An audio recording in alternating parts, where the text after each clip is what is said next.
Roblox. Kalian pasti tahulah Roblox, salah satu platform game terbesar di dunia. Tapi tahukah kamu ternyata Roblox mempunyai cerita pembuatan yang sangat mengharukan?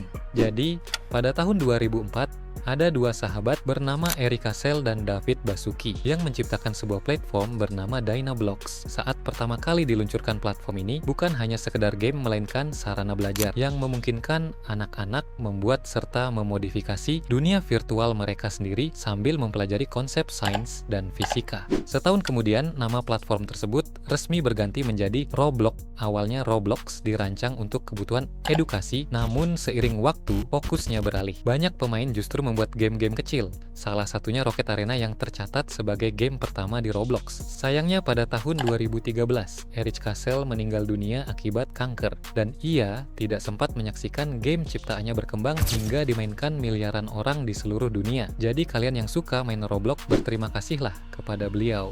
Minecraft, game kotak-kotak yang menemani masa kecil kita ini ternyata awalnya dibuat karena kegabutan developer. Jadi, pada tahun 2009, Marcus Persson baru saja keluar dari pekerjaannya sebagai programmer tanpa arah, pekerjaan, dan tujuan yang pasti. Dia pun mulai iseng membuat game kecil dari laptop tuanya. Karena keterbatasan teknis dan kemampuan grafis, dia memilih gaya paling sederhana, yaitu dunia dari balok. Desain serba kubus di mana kelak jadi ciri khas dari Minecraft. Saat awal perilisan game itu dibuat tanpa misi dan aturan, yang terinspirasi dari Infiniminers. Lalu, dia memberinya nama Minecraft. Awalnya hanya project iseng, tapi 2 minggu setelah perilisan langsung terjual 4.000 kopi, tanpa iklan dan investor, hanya lewat forum di YouTube.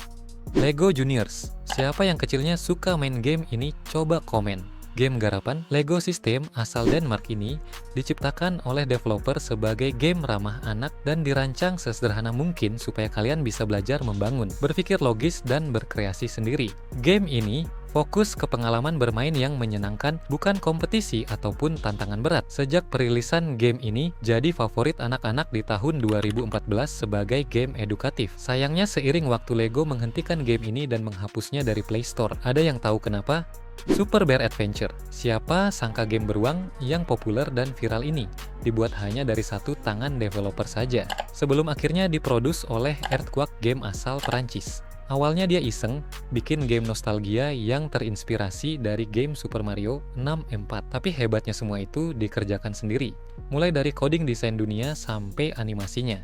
Game ini resmi dirilis di Android tahun 2017, awalnya sepi tapi pelan-pelan mulai viral berkat gameplaynya yang seru dan karakter beruang yang lucu.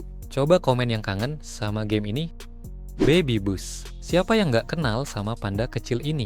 Pasti hampir semua anak di masa kecilnya ditemani sama game ini.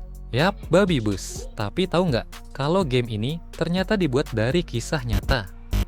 Awalnya game ini dibuat oleh Tan Guangyu asal Cina pada tahun 2022 yang terinspirasi dari cerita seorang ayah yang sedang mengajari anaknya, tapi susah diajak belajar. Kemudian ayahnya frustasi. Dari situlah ide pembuatan game Baby Bus lahir menemani masa belajar waktu kecil. Coba komen yang kecilnya hobi nonton Baby Bus. Stick War, salah satu game legendaris yang sangat populer di masanya.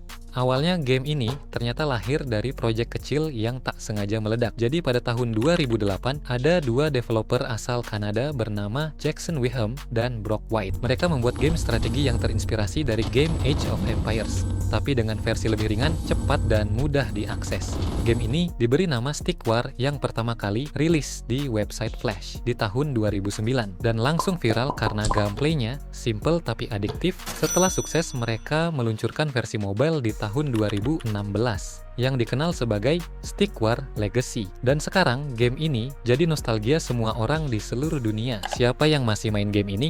Pazu Avatar World. Game haram buatan Israel ini ternyata dibuat untuk tujuan edukatif. Kalian pasti nggak asing game ini. Yap, Avatar World. Game yang dibuat oleh Pazu Game asal Israel. Uniknya, game ini lahir dari keinginan developer untuk membuat game edukasi interaktif, inovatif, dan menyenangkan. Pertama kali rilis pada tahun 2022, tapi setelah perilisan, game ini mendapat respon negatif karena dianggap menghina Islam, menampilkan pakaian terbuka untuk sebuah game anak. Coba komen yang pernah main game ini.